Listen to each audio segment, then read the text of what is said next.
akkam jirtan daawwattoota keenya fayyaa keessanii arraas viidiyoo biraatti waliin dhufnee jirra. Jowaar Mohaammed waggoota sadeen kana wanni inni nutti himuu ture, wanni inni akka nuti hubannuuf yaaluu ture maali kan jiru ilaalla. Haala qabatamaa biyya keenya amma keessa gees akkan dhufneef haalli kun yeroo hedduu nutti himuu ture, abiyyattis himuu ture, angoota viidiyoo durii amma PPTs himuu ture warra badhaadhinaa kanatti. Inni sun maali kan jiru maaliif Oromoon qeeroo kuma shan gabbartee meeqa madeessitee angootan viidiyoo kanite viidiyoon amantee abiyyi kanite arraan tana abii sirna abbaa irree ijaaruuf naannoo sababa irratti biyya keessatti waraana adda addaa banuun biyya keenya gaagama intaanirra geessee jira. Namtichi fayyaan qabu hin dandeessu osoo jaaniini mee Jowaar Mohaammed waan kana waan takka irraa dubbatame waan kana kaniin as baasee fiduuf nama hubatan hedduu jiraachuu danda'a. Warra nu banneef haalli keessa jiru rakkoo amma jirtu maaltu nurra geessee akkamiin dhufuu dandeessee maaliif akka dhuftee nama rakkoo hubatee rakkoo furuu danda'a bara. Saniif mee Jowaar Mohaammed waggoota sadeen kana madaraka adda addaa irratti wanni inni nu dubbachuu ture maali? Meeqa ama qalbiin dhageeffannee haalli keessa jiru maaliif abiyyi hin jiru jennaani hufa jennaa. Wanni inni yaalee jalaa fashalaawee jira Abiy Ahmed irree dhabe sirna abbaa irree uumuuf fedhee irree dhabe. Sunii fi biitti teenya diinagdeenis waraanaanis seera dhabdummaa kanas khatti seenne kanuma mee Jowaar Mohaammed maal nuun jaa haa dhageeffannu nafaana tura. Osoo waan osoo laallu jechuudha. Karaan lama maali? Karaan tokko kan nuti barbaanne kan qeerroon barbaade gara dimookiraasii qaceessu. Karaan kun kan Abiy dhufee sirna abbaa irree ijaaruudhaan yaale jechuudha. Har'a roga jirru lama dhabne. Abiy akka barbaadetti mootii hunda cafaqee bulchu ta'uu dadhabe. Hiree nuti immoo gara dimookiraasii ceesifnee mootummaa uummataan filame ijaaruu qabnu ni fashalse. Abiy ifiifis dhabee nu dhabsiisee jechuudha. Nu lamaanuu ofillee ni hongee nullee nu hongeesse. Sirni amma jiru kun jechuudha. Haalli hamaan biyya tokko keessatti sirni abbaa irree waggaa jiraate mirga dhabda. Yoo dubbatte ni dhabda. Mirgan qabdu mootummaa fi filatteen osoo hin ta'in mootummaa sirriitti tuulameen bulta. Otoriteeriyaan kan jennuun kuni sirna mootummaan aangoo irra jiru sun hunda cafaqee jala cabsee warra isaan mormu kaan biyyaa baasee kaan hidhee akka yeroo Mallasaa jechuudha. Cic godhee bulchu sun sirna abbaa irree jennaan. Akka yeroo Mallasaa. Sirni dimookiraatawaa immoo sirna uummanni filatu. Abiy sirna sadaffaatu uume. And it's the worst form of government. Sirna murni takka namni aangoo irra jiru aangoo abbaa irrummaa qabachuudhaaf tattaafatu ka garuu immoo humna abbaa irree ittiin ta'uu dhabu. Likkee dhageeffadha.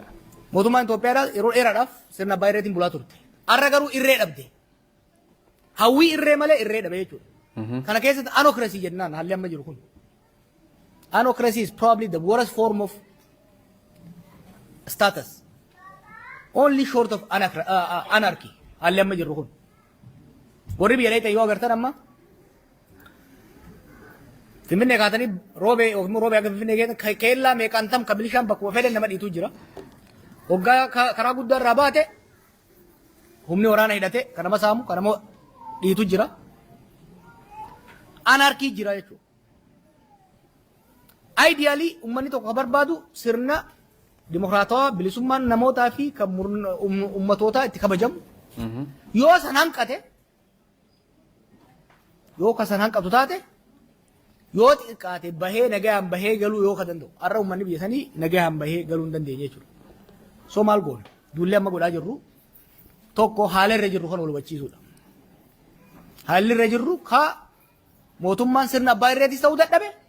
Sirna dimookiraasii ijaaruu immoo fedhii hin qabne keessa jirra. Kun maal uume? Mootummaa darree hawwii guddaa qabu kan garuu humna hin qabne keessa jirra. Kun uummata Oromootiifis uummata Itoophiyaatiifis gaanfa Afrikaatiifis haala hamaa uume.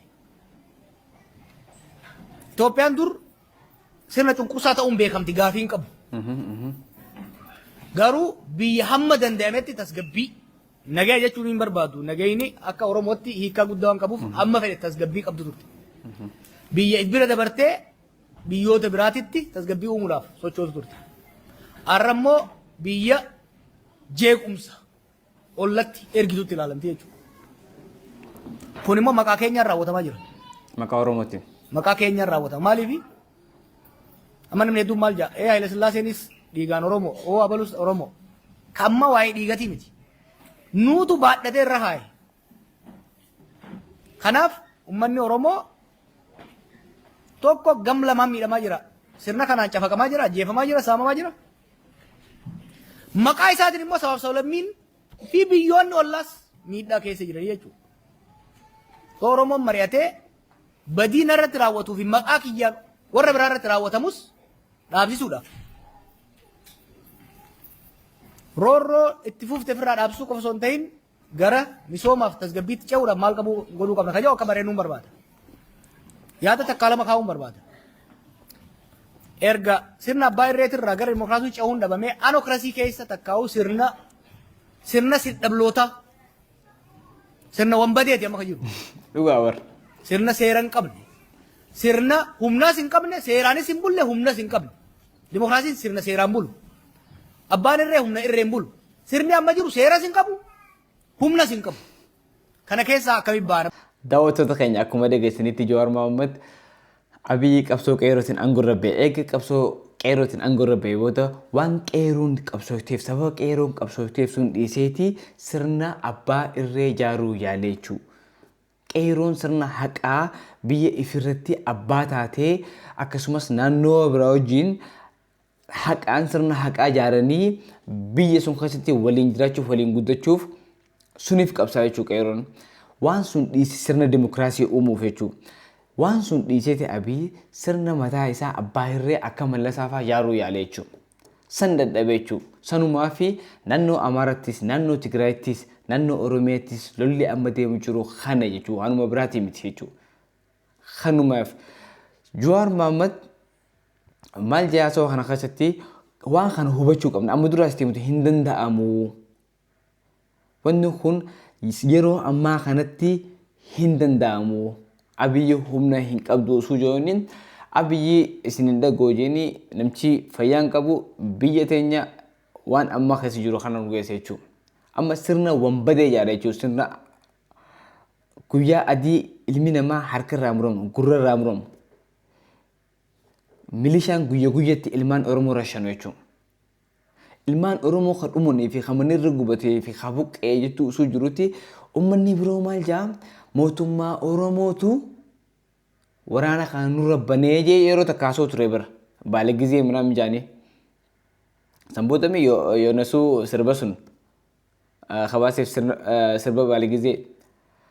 Amma akkamitti waan kana keessaa bahuu qabnu ummata sammuu isaanii mootummaa Oromootu waraana nurra banee jiru Oromootu waraana nurra banee jiru kana nutuu miidhamu jirraa kan jedhu isaanii wajjin taa'ee mareetee ibsu jira. Funni inni guyya guyyatti footoo kanaa post godhee ummata biratti agarsiisuuf afaan Amaaraatiin katabuuf waan kana ifu godhan nuti biraas rakkoon isin bira jirtu ni jirti. Abiyyi Oromoof sun ta'ini kun fadhii ummata Oromooti miti, fadhii hayyoota Oromooti miti, fadhii mataa isaati malee fadhii isaati miti kan jedhuuni ummata biraa hayyoota Amaaraa, hayyoota Tigree, hayyoota sabaa fi sablammii wajjin taa'ee mareechuu jira jechuudha.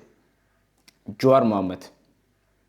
Maaliif Abiyyi sirna nuti barbaanne kan dimokiraasii sirna haqaa sunis nuuf ijaarre ifiifi sirna abbaa irree sunis ijaarrachuu hin dandeenye jechuudha. Kanaaf biyya fuudhee wal waraansa keessa laqee diinagdeensis gabbee biitii guyya guyyatti seera dhabdummaan ilmaan namaa akkana ta'an jechuudha. Sammuun ilma namaatis jijjiirame jechuudha. Mee waan kana dura Oromoon ifiifuu wal taheeti sanboota saba biraa bira dhaqee saba biraa ijoollee mari'ataa bara hayyoonni Oromoo dura wal ta'anii mee waan kana mee Jawaar Mohaammed irraa dhageeffannaa isaa deebinu. Oromoo jidduutti Oromoo hoggansa Oromoo jidduutti mooraa qabsoo Oromoo jidduutti garaagarummaa xixiqqootu jira. Garaagarummaa tooftaa adeemsa hariiroo namoota dhuunfaatiin ture. Kana fiiksii godhuudhaaf waan seeshinii takka waltajjii takka waan fixee miti jechuudha san bakka hin geenye jirra. Duris yoo ta'e garaagarummaan jirtu isa taaktikal wantoota san akkaataa wal simsiisanii wal hubannaa uumamu irratti hojjechaa deemna mari'achaa deemna. Mariin guddaan kan barbaachisu garuu ummatoota biraa wajjin kana gadi qabee dubbachuun barbaada. Maaliif Oromootti diina baay'ee horaniiru jarri kun. Oromoo ajjeesa at the same time immoo Oromoo keessa dahatanii Oromoo duuba taa'anii maqaa Oromoo golgaa godhatanii miidhaa saboota biraatirraan gahaa turaniin balaa hamaa ummatoota keenyatti fidanii jiran. Biyya keessatti warra Amaaraa, warra Tigraay, warra Kibbaa wajjinis ollaadhaan Somaaleedhaan, Eertiraadhaan, Suudaaniin, even Keeniyaa keessas muftoo jira sababa waan abii dubbate irraa kan ka'e. Kanaaf wantoota kana sirreessuun barbaachisaadha. Balaa isaan daameej namichi kun uume kana ripeer gochuun gaafii guddaa gaafata tokko. Reef maaliin siin jee mariin amma goonu kun mariin ce'umsaa amma goonu kun waa lama rakkaadha akeekkate waa sadi kan akeekkateedha. Tokko biyya du'a hanqisuudha. Lama biyyaa fi uummata wal'aanuudha. Sadi biyya gara dimokiraasii ceesisuudha. Sadeen kanaaf marii wal hubannaan uummatoota biyya keenyaa hunda wajjin godhamu hedduu fardiidha hedduu barbaachisaadha godhamuudha qaba. Keessattuu sababa madaa bakkoota adda addaatitti murni kun uumeen kan ka'e gareen tokko